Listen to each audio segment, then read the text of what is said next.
Ready for a deep dive, folks. Today we're going to unpack one of the most captivating stories I know, the story of Prophet Yusuf.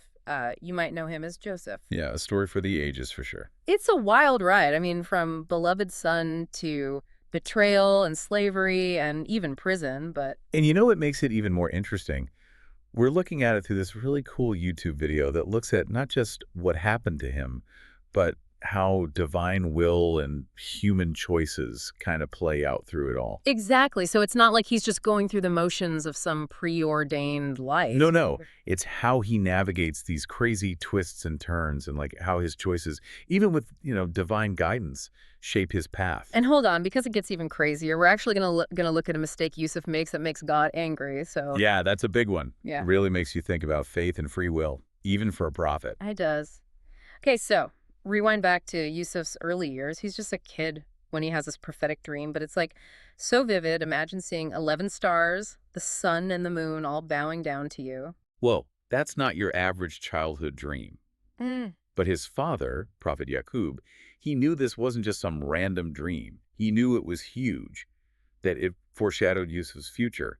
But he warned him, don't tell your brothers about this. I can see why. Talk about sibling rivalry, It right? goes way beyond just typical rivalry, though. The video really highlights the influence of what it calls satanic whispers. Okay, what are satanic whispers? So basically, it's this idea that Satan, or shaitan in Arabic, tries to lead people astray, like whispers, temptations, and negative thoughts to them. And in this case, it was these whispers that fueled the brothers' jealousy, even though Yaqub treated all his sons equally. So it wasn't just them being a little jealous. There was this external force, like pushing them towards envy and, ultimately to betray Yusuf. Yeah, exactly. They were being manipulated by these whispers, and that jealousy took them down a dark path. At first, they even wanted to kill Yusuf. Oh, wow, that's scary, but they didn't, right? No, thankfully not. They changed their minds, but their plan B wasn't much better. They decided to throw him down a well, hoping some random caravan would take him far, far away, and to really sell the lie. They really committed to this, huh? Oh yeah, they took Yusuf's shirt and stained it with animal blood. To make it look like he'd been attacked. Clever. Very clever and super cruel. But yeah, so they bring this bloody shirt back to their father and tell him, oh no, a wolf got Yusuf. But Yaqub, he was a wise man. He looked at that shirt, saw it was intact, and knew something was fishy.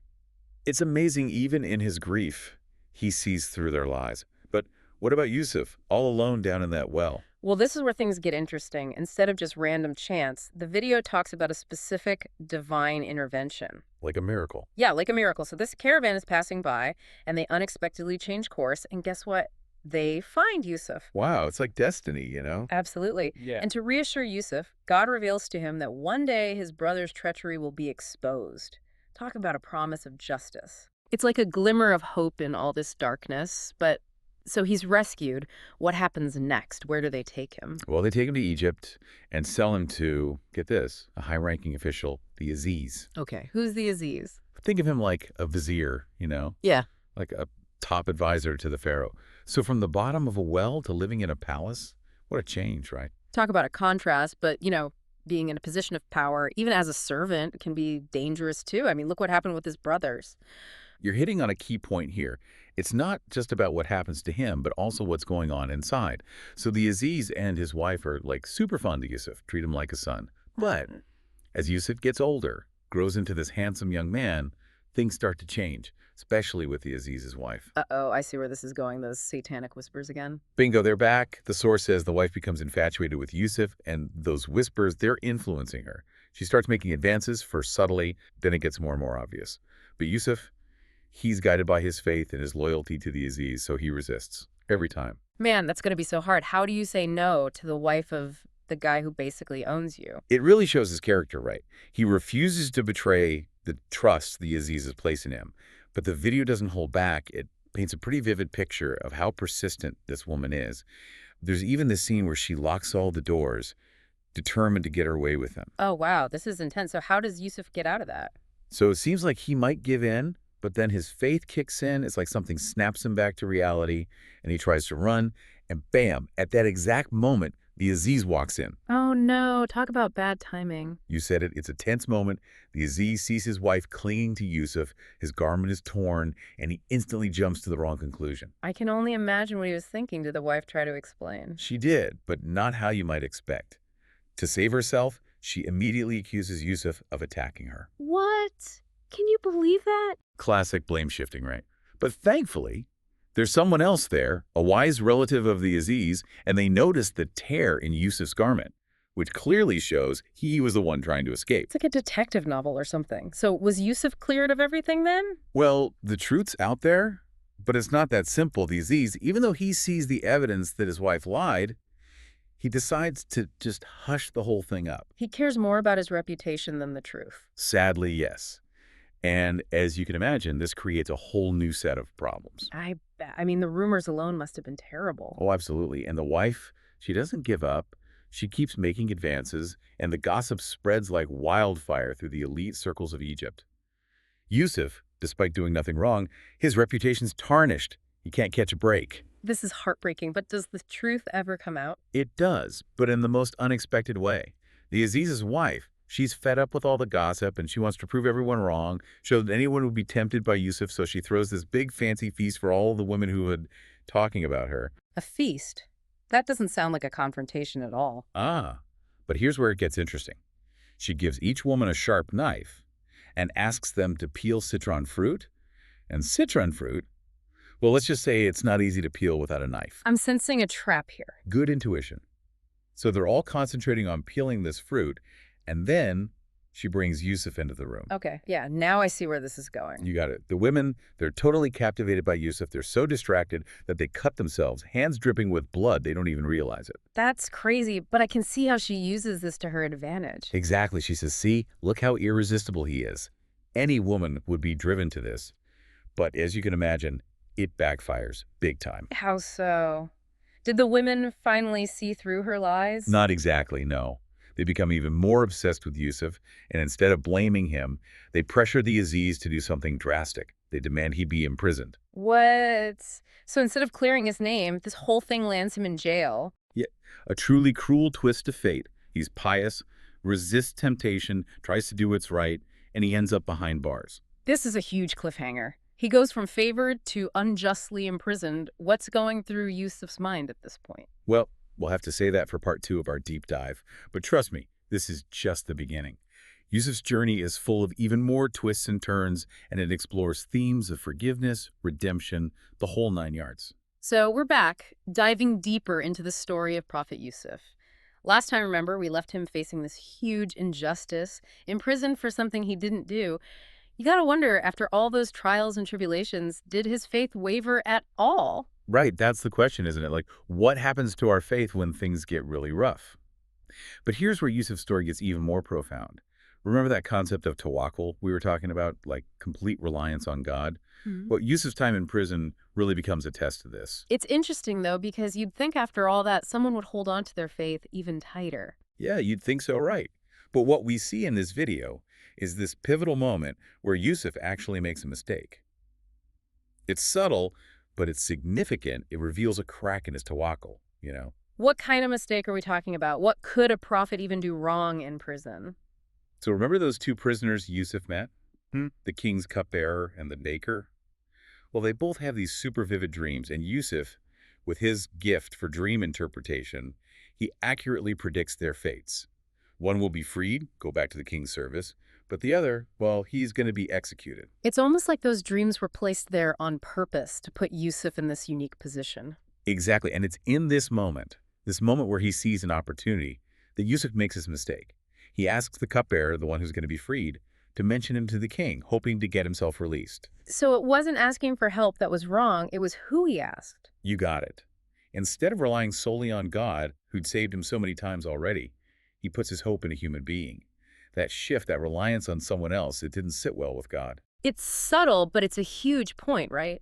Even someone as righteous as Yusuf, he can forget where the real power lies, especially when he's going through something so difficult. It's a reminder that we're all human, you know? Even prophets. We can slip up, especially when faced with hardship. The video doesn't shy away from showing us this very human side of Yusuf. So what happens next? Does God punish Yusuf for this lapse in tawakkul? Well, there are actually two versions of the story here. In one version, Angel Gabriel shows up in the prison and directly confronts Yusuf about his mistake. Whoa, hold on. A direct visit from an angel? That's It intense. shows you how serious this is. Yeah. Gabriel reminds Yusuf of all the times God intervened in his life, the false accusations, diseases, what. It's like he's saying, after all that, you put your faith in who? Yeah, it's a huge wake-up call, reminding him where his trust should really be. Exactly. Now, the other version, it's a bit more subtle. Instead of a face-to-face, Gabriel just conveys God's message, which is basically, look, I'm disappointed, and you're going to stay in prison for a few more years because of this. So even though it seems like a punishment, it's really more about strengthening his tawakkul, right? That's a really insightful way to put it, and you know what's even more remarkable? Yusuf's response. When he's told he's staying locked up, he says, as long as God is pleased with me, I don't care how long I'm in here. Wow, so he's not focusing on the hardship or even the injustice of it all. His main concern is his relationship with God. That's true faith right there. Yeah. He understands that even in this bad situation, there's a bigger purpose, a lesson to be learned. It's a powerful message for anyone going through tough times, you know. It's not about escaping the hardship. It's about finding that strength, that solace in your connection with something bigger than yourself. I couldn't have said it better myself. And speaking of something bigger, things are about to take a pretty dramatic turn over in Egypt. Remember that cupbearer? Well, he's about to play a key role in Yusuf's destiny. I had a feeling that cupbearer would be back. So, the king of Egypt, he has this dream, but it's super weird and disturbing, and none of his advisors can figure it out.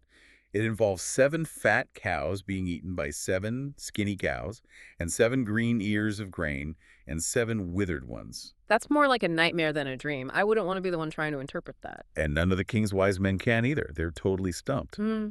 But then, the cupbearer, he remembers Yusuf. Finally, he remembers the guy who interpreted his dreams so accurately. He rushes to the king and tells him about this amazing young man with Yeah. the gift for dream interpretation.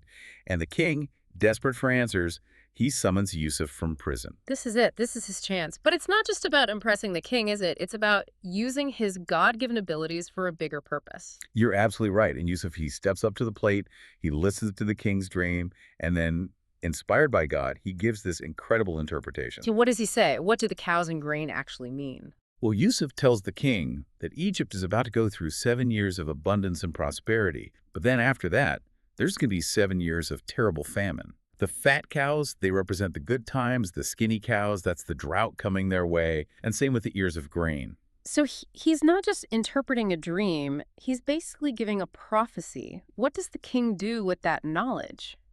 The king, he's blown away by Yusuf's wisdom. He realizes he needs someone with this kind of foresight to lead Egypt through these tough times ahead. So he offers Yusuf a position of power, basically putting him in charge of getting the kingdom ready for the famine. From prisoner to high-ranking official, just like that. It might seem sudden, but remember, this is the culmination of Yusuf's whole journey. He went through so much, remained faithful, and even when he stumbled, he always came back to God. It wasn't just luck, it was divine providence, a reward for his resilience and his piety. It's like a reminder that sometimes our struggles, they're preparing us for something bigger, they build our character and get us ready for the roles we're meant to play. Couldn't have said it better myself, and Yusuf's story, it's far from over. Stay tuned for the final part of our deep dive, where we'll see how he handles being a leader, how he saves Egypt from this devastating famine, and finally, that long-awaited reunion with his family. And we're back. Final part of our deep dive into Prophet Yusuf's story. Last time, remember, things were looking up. He went from prisoner to, top official in Egypt. Yeah, talk about a glow-up. Yeah. But what's really cool is how he approaches this new power. He doesn't just grab it for himself. No way. He sees it as a way to serve God and to really help people. It's true. He embodies that idea of, leadership as service. It's pretty inspiring. So, okay, he's got this huge challenge, how to prepare for a famine that's going to hit not just Egypt, but everyone around them. It's a big one, but he uses a combo of divine inspiration and just practical smarts. What did he actually do? So during those 7 years of abundance, he's in charge of this massive effort to gather and store grain. Imagine the ancient world's version of a national grain reserve. That's a huge undertaking. It shows how forward-thinking he was, especially for back then. Totally. He understood the spiritual side of things, but he also knew how to get things done in the real world. Didn't just rely on prophecies, he took action. And then, boom, the famine hits. It's hard to even imagine how much people must have suffered. It was devastating. People were coming from all over, neighboring countries, traveling to Egypt just to find food. And that's where you see Yusuf's true character, right? He doesn't hoard the grain or try to profit from their misery. He makes sure everyone gets fed no matter who they are. It's true. It shows a compassion and a sense of justice. He could easily put Egyptians first, but he didn't.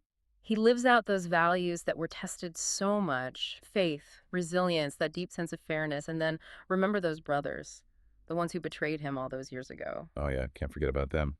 So they're among those traveling to Egypt for food. Can you imagine the irony? It's almost too perfect. They come face to face with the brother they wronged, the one they thought they'd gotten rid of. Do they even recognize him? Not at first, no. Yusuf, he's a powerful figure now. He's changed a lot since they last saw him as a kid, but he knows them instantly. Wow, talk about a moment. So what did he do? Does he call them out right then and there? This is where it gets really interesting psychologically. He could have, right, Yeah. demanded an apology, maybe even sought revenge, but he doesn't. It's like he's learned something from everything he's been through about forgiveness and understanding why people do bad things. Exactly. He doesn't just react. He decides to test them, see if they've changed, if they've learned anything from what they did. It's like he's giving them a chance to redeem themselves, show they're not those same kids who threw him down a well. It's brilliant storytelling. Yeah. He interacts with them, but doesn't reveal who he is. He's watching them, listening to them. And their conversations, they're full of these little hints and references to the past. It's subtle, but it's there. That must have been so tense. So how does he actually test them? He comes up with this clever plan. So when they come back to Egypt a second time, this time they bring their younger brother, Benjamin, with them. Yusuf plants a valuable cup in Benjamin's bag, then accuses him of stealing it. Whoa, hold on. That seems harsh. It's almost like he's mirroring what happened to him. It's risky, for sure, but it's designed to see what they'll do. Will they abandon Benjamin, just like they abandoned him? The ultimate test of their loyalty and compassion. So what happened? How did they react? This time, they prove they're not the same. They stand by Benjamin, say he would never steal. They're even willing to give up their own freedom to save him. So they learned their lesson, chose compassion over saving themselves. It's a beautiful moment of transformation. They've truly changed. Mm. And seeing this, Yusuf, he can't hold it in anymore. He reveals himself. He says, I am Yusuf, and this is my brother. God has been gracious to us. He who fears God and is patient, God never lets the reward of the good doers go to waste. What a powerful reunion. After all that time, all that pain, the truth comes out. And it doesn't stop there. Yusuf invites his whole family to come live in Egypt. He takes care of them during the rest of the famine. It really is a story about forgiveness. Even after everything, Yusuf chooses to rebuild those relationships. It shows how strong faith can be, how resilient we are as humans. And remember that dream Yusuf had as a kid, the 11 stars bowing down. Well, guess what? It comes true. It wasn't just a random dream. It was a glimpse into his future. So the 11 stars, they were his brothers all along. Exactly. They end up bowing to him, not like in a literal way, but they recognize his wisdom, his leadership, the blessings he's received from God. It's like it all comes full circle. He goes from being their victim to their savior, not just for them, but for everyone during that famine. Yusuf's story really shows us that even in the darkest times, even when we mess up or face impossible challenges, there's a reason for it all, a bigger plan. It's a story that's been told for centuries, and it still has so much meaning for us today. It reminds us that life's a journey, and even when we don't understand, there's something bigger unfolding. And it's amazing to think we started this whole deep dive because of one YouTube video. It just shows you inspiration can come from anywhere. Absolutely. So to everyone listening, keep exploring, keep asking those questions, dive deep into the things that spark your curiosity. You never know what you might find. And remember, even within your own story, your own life, there's probably hidden wisdom and inspiration just waiting to be discovered. Beautifully said. Thanks for joining us on this incredible journey. And until next time, keep seeking, keep learning, and trust the power of a good story.